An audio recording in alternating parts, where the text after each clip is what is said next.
Alright, today we're going to show you how to do a D0T inspection on a 2013 Freightliner Cascadia. You check the interior and make sure that there's nothing wrong with the interior. So you check your instrument gauges, make sure that they all work.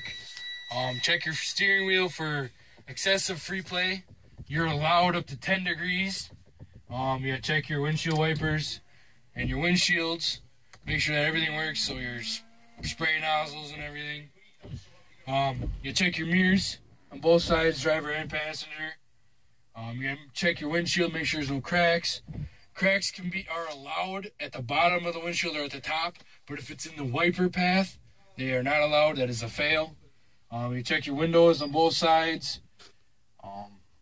That's pretty much it. Oh, and your horns. And they both work. So. Okay, for the steering, check the steering column. Make sure it's secure and there's no cracks in it at all. Steering box, you gotta make sure that's on there good. The bolts are tight and there's no cracks in there. Hitman arm is secure. The bolt is tight and there's no cracks in it at all. You gotta make sure the cotter key is intact. The drag link, make sure that's tight. There's no cracks in there. And make sure the cotter key is attached on here. And the tie rod, gotta make sure that is secure. And you see the cotter key is intact right there. And there's no cracks on it or breaks anywhere on it. Alright, the next thing we gotta check is lights. Every light that's on the truck has to work. So your marker lights up top, marker lights on the side, both sides. High beams and low beams. If you want to switch into high and low, both work, both sides. If you want to walk with me, we'll go around the truck. Any flashes on the side of the truck have to work. So both of these work, so these are good.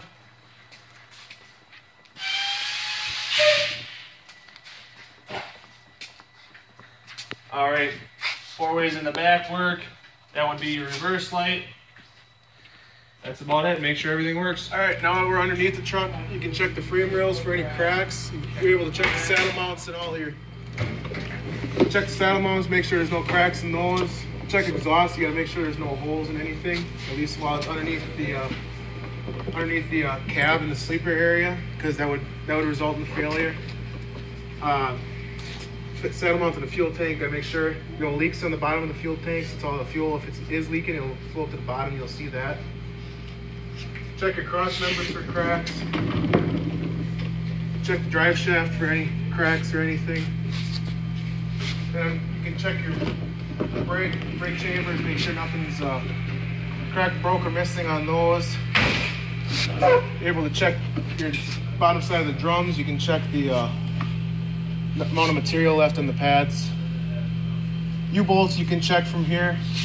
Make sure nothing's loose. Also, you have to retorque down your U-bolts. Check your slack adjusters. Check for any loose or missing parts on those. Check your airbags. Make sure there's nothing cracked or leaking on those either. Alright, now we're going to talk about tires and rims. So here we're looking for tread depth. If there's any big holes, divots, pitting, any sort of nails or anything like that. We're looking at the sidewall to see if there's any marks, dents, scrapes. We're looking at the rim to see if this is chipped or dented or anything like that. Checking the nuts to make sure they're nice and secure. And last, we gotta check the inside, make sure the same thing. Sidewall, there's no scrapes, cuts, divots, any sort of imperfections or bruising. Alright, so now we gotta inspect the fifth wheel and the safety components in the back. So we're looking for any bolts that are missing, make sure it's nice and secure. If there's any loading or unloading components, we gotta make sure that's safe and secure. And last, we'll check the glad hands here. See if there's any broken seals like this one. That would fail. That needs to be replaced. That's that. And by the way, I love China.